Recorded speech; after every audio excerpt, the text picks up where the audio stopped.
Donc je vais passer en revue ici quelques travaux de personnes qui ont participé à mes formations et ce qu'ils ont fait en Photoshop. Et alors, il y a de temps en temps des travaux, des images de type publicitaire. Et alors, qu'est-ce qui caractérise des images de type publicitaire? Premièrement, la silhouette des personnages montrés. Voilà, les personnages qui sont montrés, si on les mettait en silhouette, si on dessinait en noir, si on enlevait tout le détail du personnage, il est vu en silhouette, on arrive à reconnaître ce que c'est. Donc ça, c'est important en publicité, que les personnages, les sujets qui sont montrés, si on ne voit pas les détails, les couleurs, les nuances dessus, si on les mettait en silhouette noire sur fond blanc, on arrive encore à reconnaître ce que c'est. Ça, c'est pour accélérer la lecture des publicités, pour que les gens perçoivent très rapidement de quoi il s'agit. On fait attention à ça en publicité. Deuxièmement, les choses sont vues de 3/4. Ce n'est pas des vues de face ou des vues de profil, bien que, bien entendu, on peut faire du face et profil, ça peut être un genre, notamment pour des publicités, pour des parfums ou des choses comme ça peut se justifier pour la mode. Mais la plupart du temps, quand on veut rendre les choses bien lisibles, on montre les choses de 3/4. Donc entre le profil et le vue de face, c'est le 3/4. En plus du 3/4, pour donner du punch à la publicité, on fait une vue plongeante, donc l'appareil photo pointe vers le bas, ou alors une vue contre-plongeante, l'appareil photo pointe vers le haut. Et donc voilà en gros les choses qui vont se retrouver dans certains des travaux qui vont être montrés ici. Silhouette du personnage bien lisible, compréhensible, même s'il est en noir sur fond blanc. Mais bien sûr, dans les publicités que vous allez voir, les personnages ne sont pas en noir sur fond blanc, mais s'ils étaient, ils resteraient lisibles. Deuxièmement, vue de 3/4. Troisièmement, avec vue plongeante ou contre-plongeante.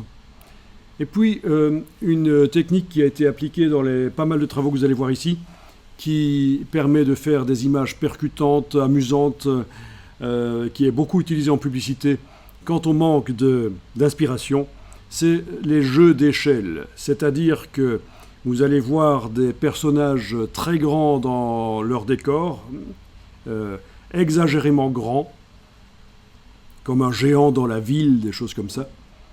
Ou vous allez voir à l'inverse des personnages miniatures, voilà, comme des petits personnages sur une étagère dans une maison avec des livres. Les livres sont immenses à côté d'eux, mais c'est les personnages qui sont petits. Voilà, donc les jeux d'échelle comme ça, quand on manque d'inspiration, ça peut être vraiment intéressant d'aller vers ça. C'est un genre, quoi. Donc je vais passer en revue ici. Alors, au niveau de la lecture, il faudrait peut-être que j'accélère quand même. Ce serait peut-être pas mal de le faire en vitesse 2 fois, je pense. On va faire du 2 fois. Voilà. Ok, avec des textures. Donc, travail intéressant. Ok.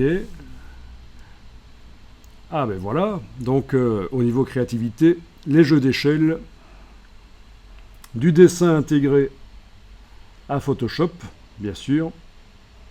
Ça, c'est de l'assemblage d'ustensiles de cuisine pour faire une mouche. Très créatif aussi. Alors, ça, c'est en rapport avec le clonage de brebis. Brebis sur une photocopieuse. Voilà encore les jeux d'échelle. Encore les jeux d'échelle. Toujours. Et alors, du travail en noir et blanc, parce que c'est intéressant d'arriver à maîtriser le noir et blanc. C'est plus difficile, bizarrement, de faire du noir et blanc que de la couleur, parce que pour que ce soit bien lisible, il faut maîtriser. Voilà encore du dessin intégré avec des photos vue plongeante 3/4. Vous voyez souvent vue plongeante 3/4. Et ici, justement, ça n'est pas le cas, c'est une vue de face, mais... Ah, un peu ce qu'on a fait avec le cheval, une silhouette. Ok. Donc ça, c'est tout des trucages photos de type publicitaire. Des jeux d'échelle très intéressants. 3/4 contre-plongeant. Encore du 3/4 contre-plongeant. Vous voyez que c'est des images qui ont du punch. C'est très facile à faire chez soi avec un appareil photo, avec un smartphone. Voilà, il suffit de photographier dans le même angle les deux, le sujet et le décor, et puis on les intègre. Ah, c'est évidemment plus facile quand on fait les photos soi-même. Ah tiens, donc ça, par contre, ok, il y en a une qui est repassée 2 fois, c'est pas grave. Ah oui, hein, mélange sur un mur. Alors, ce sont des travaux anciens. Comme vous voyez, 2009 ici. Donc ce sont des travaux qui ont été faits à un moment où Photoshop était moins évolué qu'aujourd'hui. Mais malgré tout, vous voyez qu'on arrive à être tout à fait créatif. Bon, on revoit certains travaux qui ont été vus précédemment, c'est pas très grave.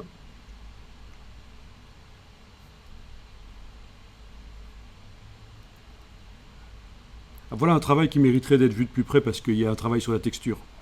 Ça, c'est assez banal, c'est le genre de choses qu'on voit dans les tutos, c'est pas très créatif.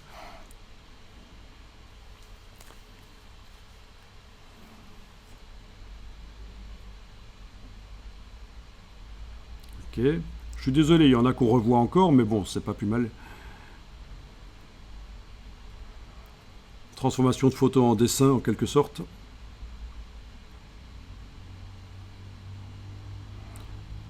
Ce sont des travaux d'étudiants de première année de bachelor la plupart du temps. Donc ils viennent de découvrir Photoshop et ils testent. Ils n'ont pas nécessairement de bagage en infographie. Bon, c'est une sélection de travaux, ça c'est sûr. Hein. Mais ce qui se fait maintenant, c'est autre chose. Hein. On est beaucoup plus loin. Hein, parce que ça a vraiment explosé avec l'Internet. Les exemples, maintenant les jeunes voient énormément d'exemples, ils essayent de refaire la même chose, donc ça va beaucoup plus loin au niveau des travaux. Ici, ça reste assez basique malgré tout, pas toujours très bien fait, il faut bien le remarquer, mais bon.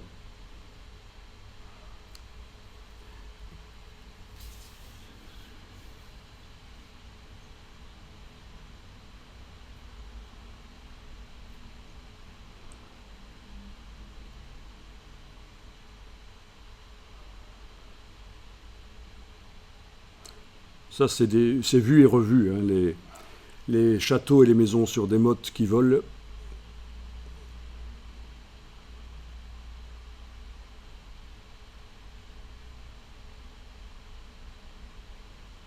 Là, les personnages sont trop petits par rapport à la taille du décor. Ça, il faut faire attention quand même quand on montre une image. Il faut faut pas qu'on doive s'approcher, en fait, pour voir.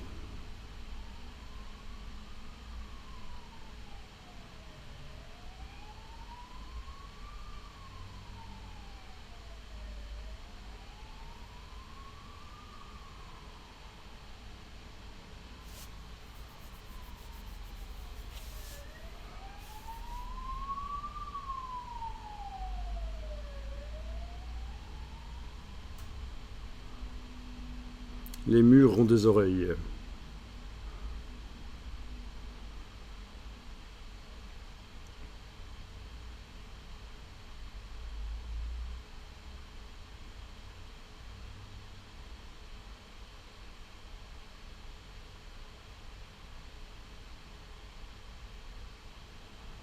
Intégration de dessin.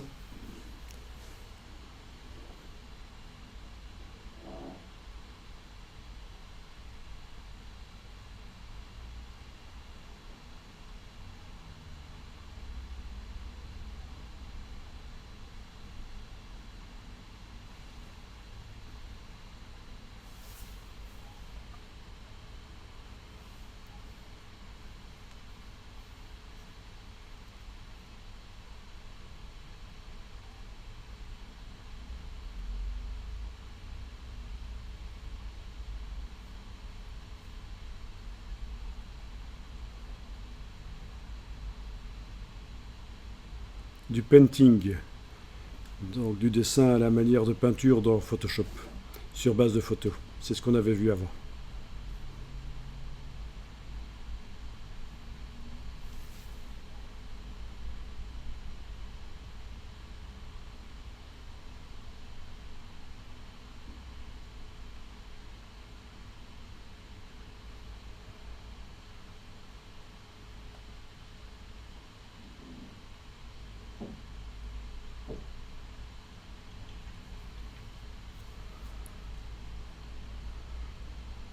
Ça vous donne des idées éventuellement. Et c'est pas nécessairement des choses difficiles à faire. Il y en a certaines, ça peut être fait en moins d'une heure, en moins de 30 minutes, même certaines. Il y en a d'autres qui demandent peut-être une heure ou deux de travail, prise de vue incluse.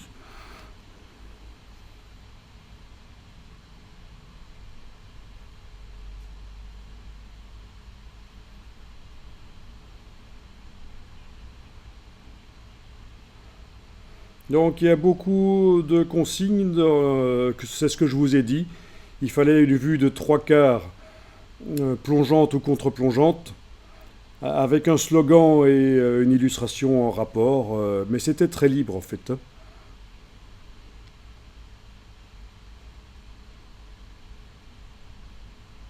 Et des jeux d'échelle, ça pouvait être une solution pour ceux qui manquaient d'inspiration, des personnages petits par rapport au décor ou grands par rapport au décor.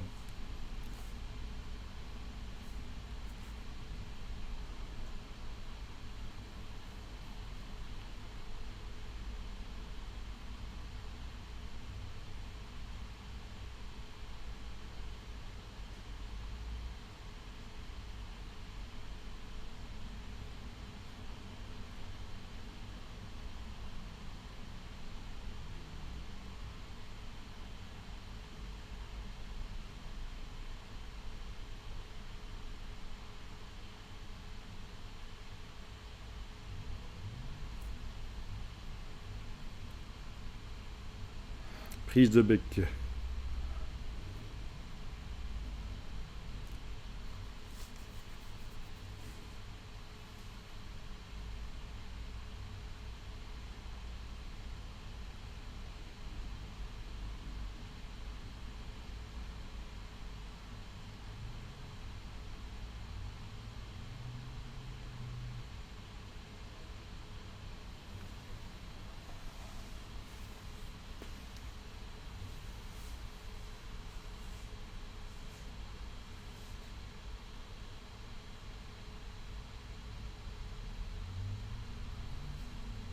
Des boules 3D intégrées.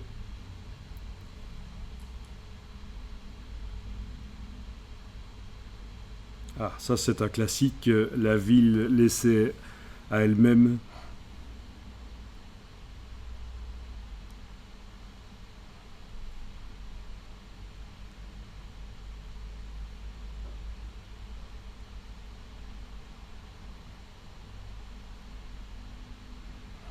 Ah oui, ça c'est un bel exemple. L'expression, l'expressivité fait beaucoup. Avoir un bon comédien, quelqu'un qui fait passer l'émotion, ça fait déjà beaucoup.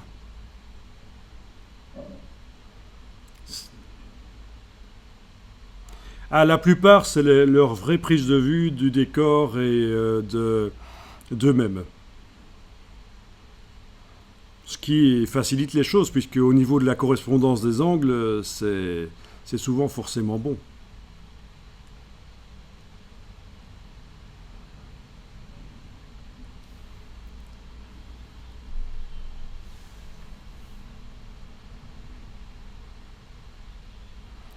Là, c'était du masquage, hein. C'est le masque sur la photo, on masque une partie du personnage.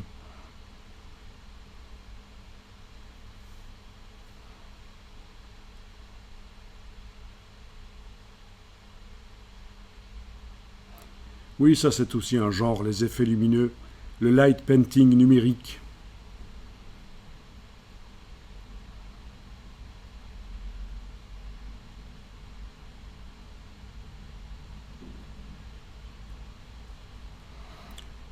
Donc on n'aura pas le temps de voir le light painting numérique, mais il existe des styles qui directement vous permettent de faire ça. Et sinon, vous mettez sur des traits de pinceau qui sont entourés de transparence sur un calque, vous mettez des effets spéciaux du style lueur externe, et vous allez obtenir ça. Il faut jouer aussi sur les modes de fusion par rapport au calque d'en dessous.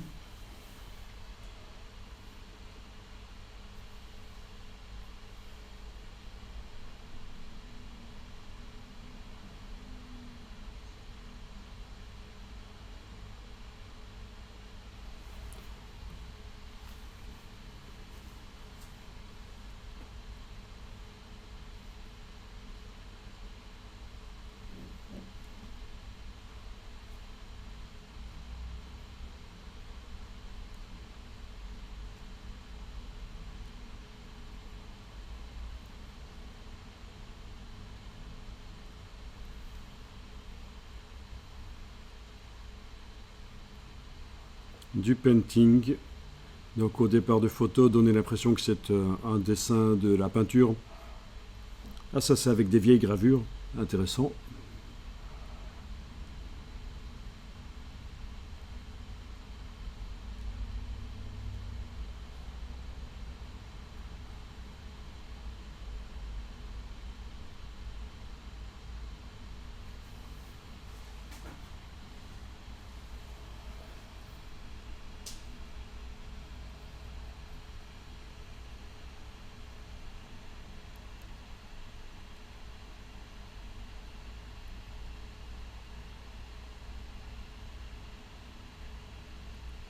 Toujours l'angle de vue, pour que ça ait du punch, que ça ait un aspect d'image publicitaire.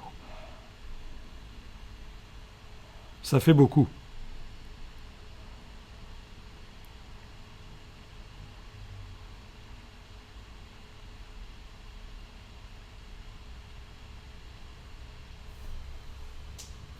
Voilà, vous avez vu un petit échantillon d'images. Donc ce qu'il faut retenir, c'est que l'imagination est au pouvoir, il faut oser. Quand on prend ses photos soi-même, c'est plus facile d'intégrer un sujet à un décor. Surtout quand voilà, on veut faire du trois quarts plongeant ou contre-plongeant. Voilà, et maintenant j'espère que ça vous donne des idées et que ça vous motive à faire des tests.